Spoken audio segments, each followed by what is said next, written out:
Today we'll get all the details about the Waupaca Lions Club fly-in breakfast taking place on Father's Day. We'll learn more about the rededication ceremony at King's Veterans Home on Memorial Day. We'll find out how students at the Waupaca High School packaged over 40,000 meals in just a few hours. And we'll stop by Graziano Gardens for some ideas and to find out about what they are doing for the community. I'm Joni Kern, and this is What's Happening Waupaca.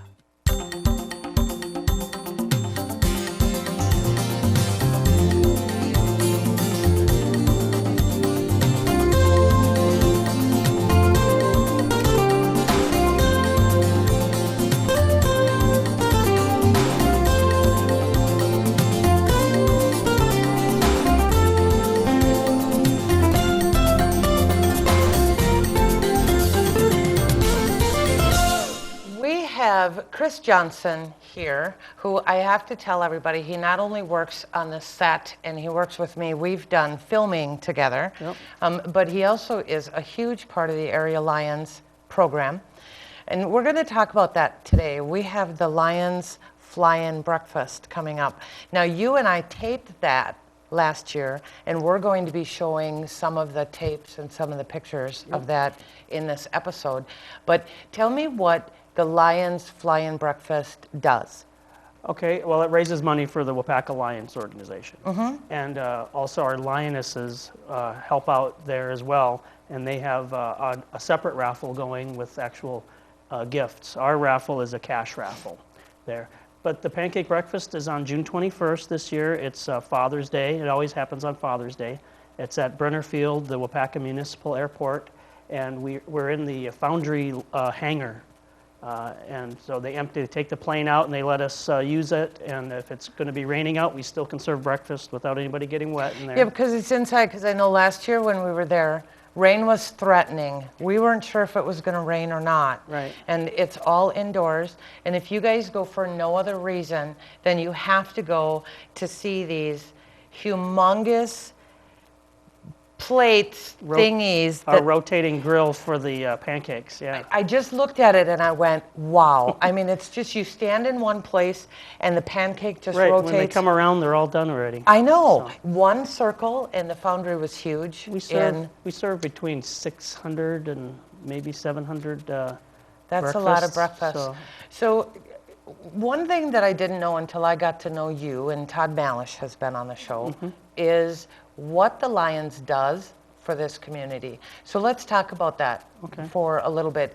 Tell me, because you guys do a huge amount of support with a camp that helps sight-impaired kids, as well as some other things. The Wisconsin Lions Camp in Rosholt.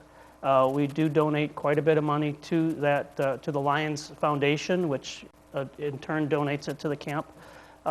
It's a great time. We usually go out there and visit once a year and have a steak fry, and you get a kind of a hay ride through the camp to see what it's like.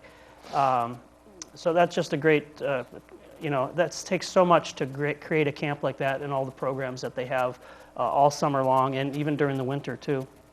But we do a lot of other things, like we give scholarships to the high school, Waupaca High School. We give 5 scholarships for seniors going to college. That's a huge help for kids. We do ramps. We build handicap ramps for people. You also, Todd, is one of the things that I really enjoyed hearing was Todd was talking about the sight tester that is now in the Waupaca schools because of the Lions Club. Our spot vision screening camera that we have. Yes, we've done most of the kids from preschool to about 4th grade now. And so we're doing some more this week coming up. We're getting some of the stragglers that didn't. And what it does is it screens them. It's not an exam. It's just screening them to see if there might be something wrong that they might want to see an eye doctor about. So tell me a little bit about the camp in Rosholt, because Rosholt is not very far away at all. Right. So what does it do? It allows for an amazing experience for people, children who are blind, children who have diabetes, children who are handicapped in any way. They have an amazing counselor staff there. It's just You'd have to go out there, and you can go out there. Just contact the Waupaca Lions, someone who you know is a Lion, and you can get to go visit out there during the summer when they have the programs going. So Maybe you and I need to do that this summer. that'd be a great video for what's happening in Waupaca. I think it would be actually, Chris. It's kind of nice to have a cameraman and a filmer here. So, so I think that that's super. How can I become involved? If I want to become involved with the Lions or the Lionesses, how do I go about doing that? Are there any special conditions that I need to fulfill? Just talk to a Lion or a Lioness in Waupaca area. Go to Waupaca Lions e-clubhouse on the web, or check out Waupaca Lions on Facebook, and there's contact information. Because you guys do just, like I said, the Lions Club has been on the show several times, and they do an amazing amount of things in the community. Right. So it's nice to be part of an organization. It's got to be a great feeling, Chris, to be part of an organization that gives so much back to the people of Waupaca. Yeah, and that's, you know, there's no thanks necessary. It's just something that we feel good about doing. So that's what I like about it.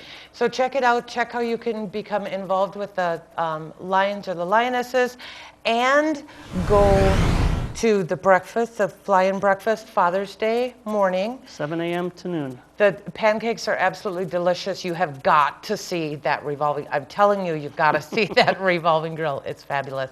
Thank you, Chris. Thank you.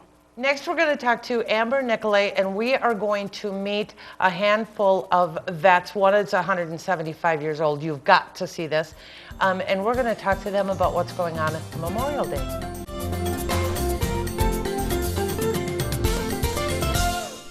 The Revival in downtown Waupaca prides themselves in providing above and beyond customer service. From small to tall, women of any age can consider the Revival your professional personal stylist, helping you find the right outfit for any occasion, weddings, senior pictures, or even a special night out. The Revival also specializes in home decor with a large selection and variety of items to choose from, including art from local Waupaca artists. The Revival, 111 West Fulton Street across from Farmer State Bank, downtown Waupaca. For more information, call 715-281-5100 or find them on Facebook. The Revival, home, art, and fashion. We have Amber Nicolay here from the King Veterans Home here in Waupaca. And I saw you last month, so this is really exciting for me to see you so soon again. I just love having service members on. And what we're going to be talking about today is Memorial Day and the rededication of the King's Veterans Cemetery. So we've got a bunch of veterans here that are going to talk for a little bit. We've got one guy here that's 175 years old. He's a Civil War veteran. He told me he doesn't look a day over 50, does he? So let's go around. Let's start with you, Kim. Let's just introduce. I want everyone to get to know you just a little bit. So tell us your name and a little bit about what you do with King. All right. My name is Kim Hiltemus. I'm the state commander for the Sons of Union Veterans of the Civil War, and that takes in Wisconsin and Minnesota. And we do a lot of dedications, and we try to honor our Civil War veterans as much as we can. And you have a Civil War veteran, you have a Civil War uniform on. Right. So we have two Civil War, I think they're really kind of cool to see. The one thing I need to stress, though, the Sons are not reenactors. If you look at the VFW, they're not reenactors, but yet we're the only maybe considered a veterans organization without having to be the veteran themselves. And if you need to look into the history of that, it's kind of interesting. And we're going to be talking to you again about a book, so you'll have to stay tuned for that. That's fine. Okay. Sue Wade. I was with the Women's Relief Corps for many years. I was the president, and now I'm doing the Women's Relief Corps program that they have for Memorial Day, the Lakeside ceremony. It's for all of the men and women that fought in water services, like the Navy and the Marines and the ones there. But we volunteer out at King and do a lot of different things out there. And I love the dress. complete with hoops, everybody, which is not easy to sit in. I've tried that, so welcome. They're getting worn down. My name is Jim Wade, and I'm a member of the Sons of Union Veterans of the Civil War. And my wife Sue and I are volunteers at King, and we spend as much time as we can out there trying to do what we can to make the quality of life for the veterans out there better. My name is Jim Jolly. I'm a Korean War veteran living at King Veterans Home.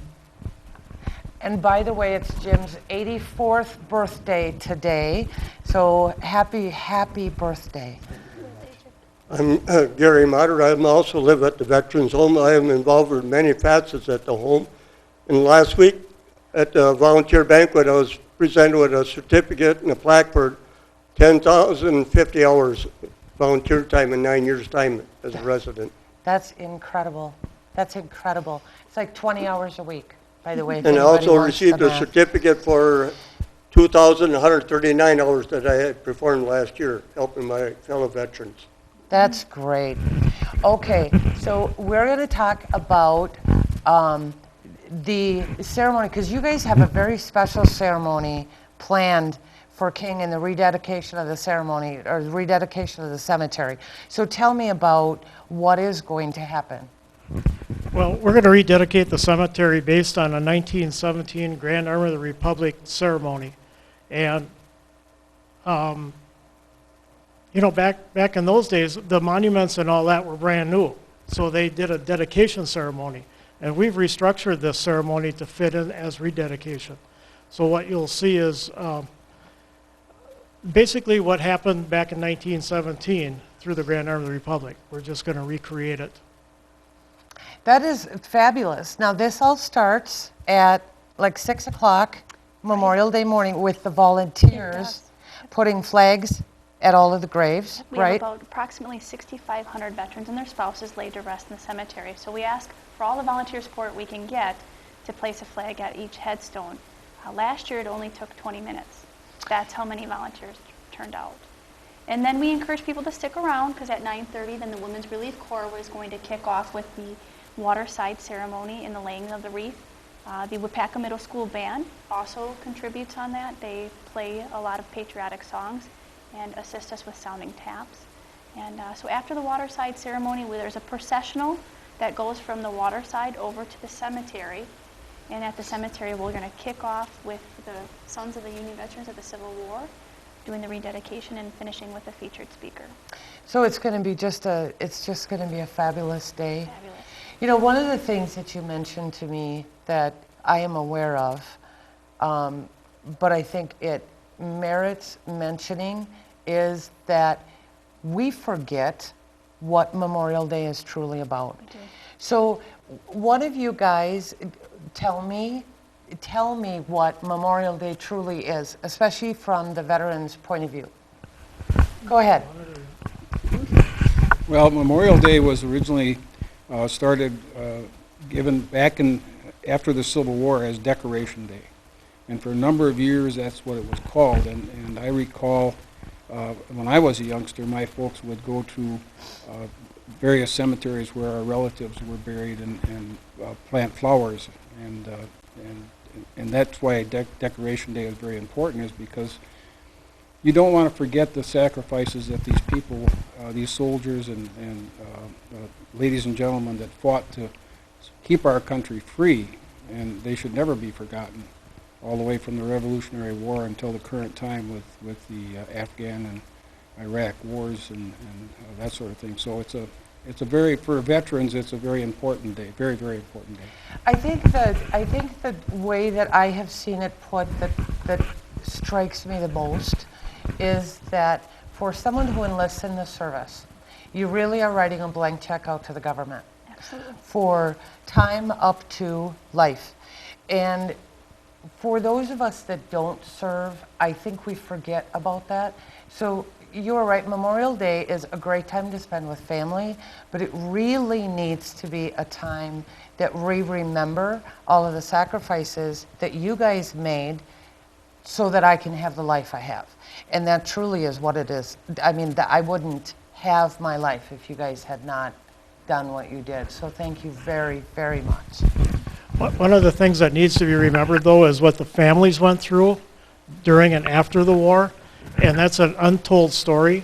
And when you go to visit those graves, you're not only honoring that soldier, but you're honoring the family, because there's a lot of times the men had dysentery or diarrhea or tuberculosis or yellow fever or any of that stuff, and the family dealt with that until that soldier died.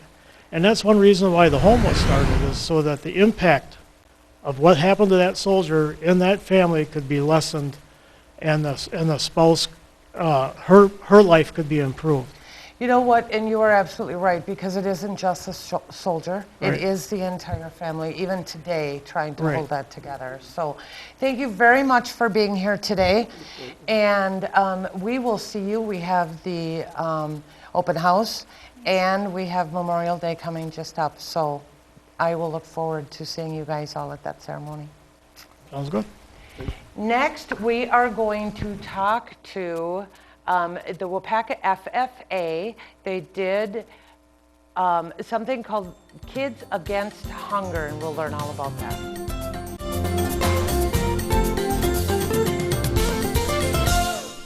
The fishing and boating season is in full swing, and as you look forward to getting out on the water, the Friends of Muir and Shadow Lakes in the city of Waupaca remind you that it's now the law to prevent the spread of aquatic invasive species.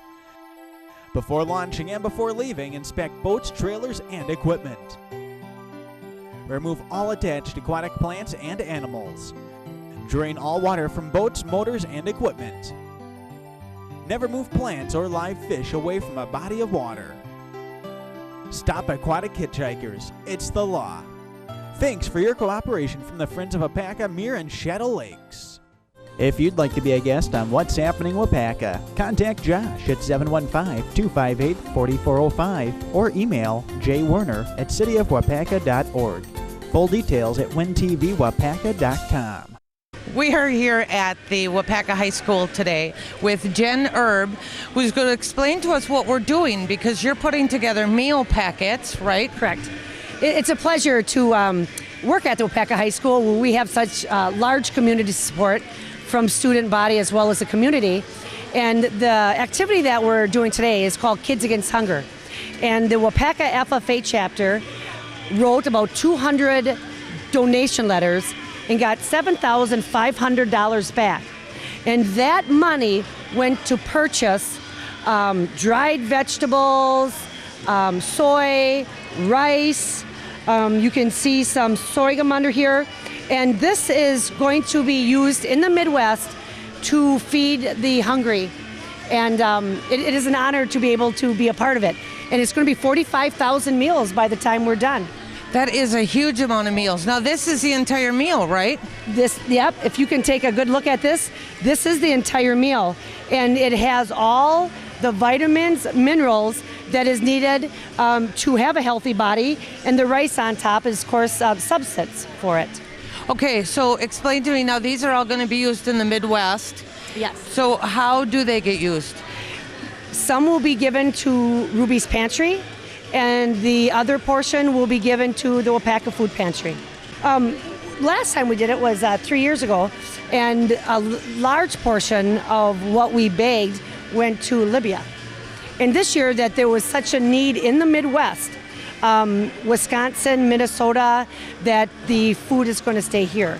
And I think that's a terrific idea. You know, I mean, we need to help all over the world, but we also need to help the hungry right here in the States. Yeah. So that's a super idea. So it was just the students that put this together? Correct. And what I think is so great is that our students, our FFA members, see that there is a need not only for our own families, what we need, but look across the street, look across the community, look across the city, and look across the state lines. And 3 years ago, we looked across the continent. We have Jared Borntrager here, who is the Vice President of the FFA and the chairperson for the event, which is Kids Against Hunger. Welcome. Hi. This is an amazing thing that you're doing for not only Waupaca in getting the awareness out about how many people are hungry and what you can do with a very small amount of money, but also for the Midwest and all the people that you're going to be feeding. Where did this idea come from, Jared? Well, about 2 years ago, we did the same event with our actual group here in this gym, and it was so touching and so inspiring to be able to actually do this. I participated 2 years ago, and I was so excited about doing it that I wanted to do it again. So this is really exciting. I mean, Josh and I were just talking about how far $7,500 in food can go if you're doing the right things with it. Absolutely. Is that a number that surprised you? Yeah, it kind of did, actually. What actually happens is such a little amount of money goes through so much food and be able to touch a lot of people that are hungry. Absolutely. And put good food in their stomach besides. What made you want to stay in the Midwest with all of this food? Just to see like the local community. I've actually worked with where all the food's going with to Ruby's Pantry in our local area. So to see the need that's here just in Waupaca alone, it's kind of touching to be able to work with that and just to know, be like, yes, we are packing this food to be able to stay here and touch people here. We have Zeth Engel here, who is a student teacher at Waupaca, and actually from the Waupaca area, I just found out. As a student teacher here, you had a pretty big role in putting all of this together. Why don't you tell us about it? What I basically did is I went and helped Jared Borntrager, the one you just finished interviewing. I helped him with organization, getting things done, making sure he had things done on time. And then also I helped out Miss Erb with whatever she needed. If she had to teach class or she had a meeting or something like that, I would fill in and do my best to help out. Obviously, I'm new to this whole student teaching thing, so I don't want to be like, oh, I'll take everything. So I just wanted to take a little bit at a time and just slowly go from there. So how do you, the thing that's surprising me the most is how little money can feed how many people. Yes. So was there something else about this that really surprised you, or was that it? I feel that how it takes so few people, like we could have had the whole school do this, but we're packing over 37,000 meals today, and it's only taking less than 90 people here. So to me, that's mind-blowing that it only takes a few to make such a big change. Because 37,000 meals, and each meal, say, feeds 4 people, you're doubling and quadrupling that amount of food that you can feed people. So we have Leah Piotr here, who is an officer with FFA. So you were involved with setting up this whole event, right? Yeah. So you assisted Jared in getting everything ready and getting the food and the donations? Yeah, it was a lot of work. We had to send out a lot of envelopes with letters containing if they would be willing to help donate, but in the end it worked out good. So what about this whole thing makes you feel the best? Just helping people out, like helping the unfortunate. That's probably the best feeling you can get, and you can't get it any other way without helping. That's true. And that the food is all staying here? Yep, it's going to Ruby's Pantry, and then they're going to distribute it. When we look at the table here, we have the soy going in, we have the dried vegetables, and we have the rice going in, and it's all put in this container, and then it is weighed. It has to be between 380 and 400 grams. If there's not enough, then they put more rice in, or they take rice out, because that's the filler, okay?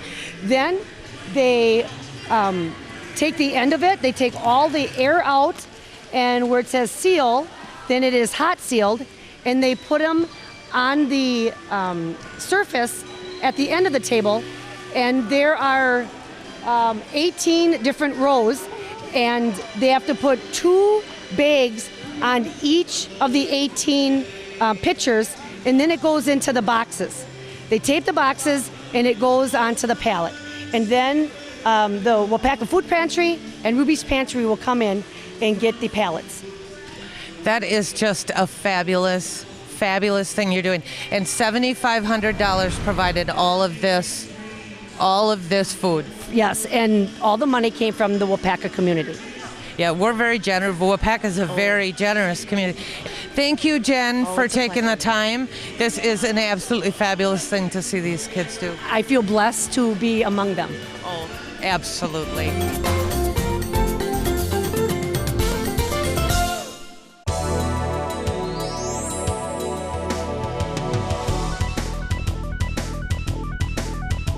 whether enjoying a day of flying,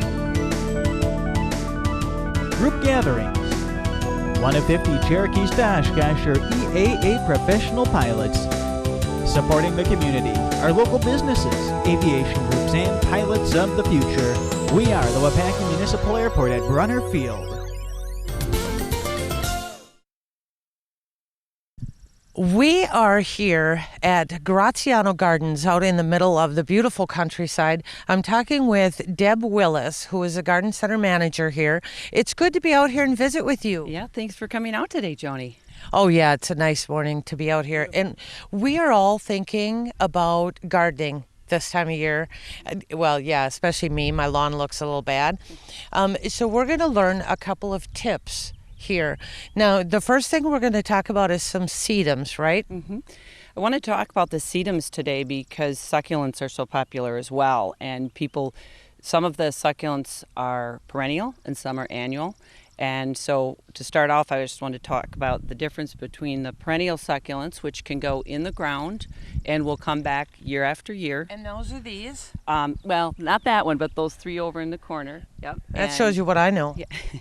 And, you may want to amend your soil a little bit. If you're planting around here, odds are you have some challenging soil, so we always recommend some kind of organic matter. We really like the worm poop. It's extremely rich. And doesn't get much more organic than that. That is really nice looking black dirt. Yep. So the items over here are the annual succulents, which make for great displays, and you can certainly do a lot of these fun things that people like to plant up their junk. However, they will not handle a hard frost. They can come inside. They may go a little dormant for the winter, which means they're not going to take in a lot of water, so you don't need to water them a lot over the winter. That might be particularly nice for you. And then you can bring them out again in the spring. So even though they're considered annuals, if I leave them outside, they're going to die. But if I bring them inside for the winter, they will turn into a perennial. You can bring them back out again in the spring. They just cannot handle the frost. So you can plant them in containers, bring them in, take them out, and at that point you're treating them more like a houseplant. What a great idea. Okay, we're going to go to this box here because this is so my type of gardening. So explain to me what you did.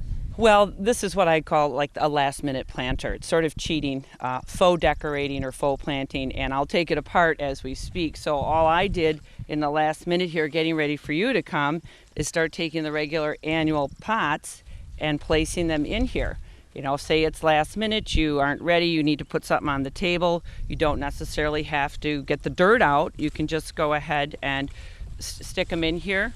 You can also then use either sun or shade plants. It doesn't matter because you're not really planting them. And after your company leaves, you can go ahead and find a proper home for them. And you have this lined in burlap, and we're going to be talking about this in a minute. But lining it in burlap, when I first looked at this, I did not see that it wasn't planted. So what a great way to hide that. Yeah, it kind of camouflages it. And we're trying to camouflage the plastic bag, nothing more than a hefty bag, that will help protect it from leaking during that party. So you could actually put it on a dining room table or something. You don't have to worry about it, water seeping out onto your nice table. This is an absolutely fabulous idea, and it's a way we all have these things around, Sure. so it's a great way to use that as well. So now we're going to talk about the burlap bags that you have, because you told me about that, and I think that that's just a wonderful thing to do. Yes, we are so happy to be partnering with the Waupaca County Food Pantry with our burlap bag sale. And these actually come to us and they're used to protect pottery and stuff in movement, and they're really quite intriguing. And anyone who goes on Pinterest, you can find uses for burlap bags all over the place. These are extremely heavy duty and very durable for a lot of different gardening type projects. The beauty is, if you come to Graziano Gardens and you purchase one, we will give all the proceeds to the food pantry, and they, as much as they love their can drives, we do know they have a little bit more purchasing power with cash. So hopefully we can provide them with some cash. And they'll be able to use the cash to pick up the things that they need that aren't being donated. Correct. And these are only $3 a bag. $3 a bag, and they, like I said, you don't see them like this. It's a coffee bean bag. In fact, some of them still have the beans. You can hear little remnants of beans still in them, but they have lots of uses in the garden in the early spring. if people who use cocoa moss, you could actually consider using something like this instead. It's going to last the season for sure, and it will, benefit a good cause as well. Yes, which is great. Plus, you can use planters like this. You can put them in, you can put them inside, you can put them outside, and it gives us a little bit of a rustic look as well. Yes, absolutely. They're also very functional. People have used them as weed mats too, where you can lay them down in a vegetable garden to prevent the weeds from coming up. And dresses. And dresses, sure. I have. Wow. That's like a Lucille I've heard Ball of it. thing. There I you. think she would put that in a lampshade. There you go. Now, talking about what you're doing for the Waupaca County Food Pantry kind of leads us in. Now, you're doing a fundraiser here on June 13th. So tell me all about it. It's an open house garden party, and we have lots of local artists coming. We're going to have a photographer here taking people's portraits around the garden center, and all of that is a free, fun family day. And we'll be selling our burlap bags, but any proceeds or donations people would like to leave at that time will go directly to the food pantry. And I believe the food pantry will be here as well. And you have a website, so this will be on the website, so we'll all be able to check it out on there and get the days and time and all of that. Facebook also is a great option, and certainly you can call the garden center. We love to tell people all about it.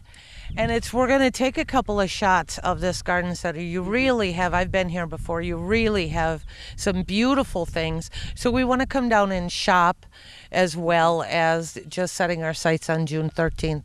Yes, well, that would be wonderful. We'll welcome everybody. And you'll teach me how to keep something alive. I will teach you, yes. Guaranteed. Guaranteed. Guaranteed. Thank you, Thank Deb, you, Joni, for taking the time for us today. It's been an absolute pleasure, and we will see you again, I'm sure. Okay, thank you so much.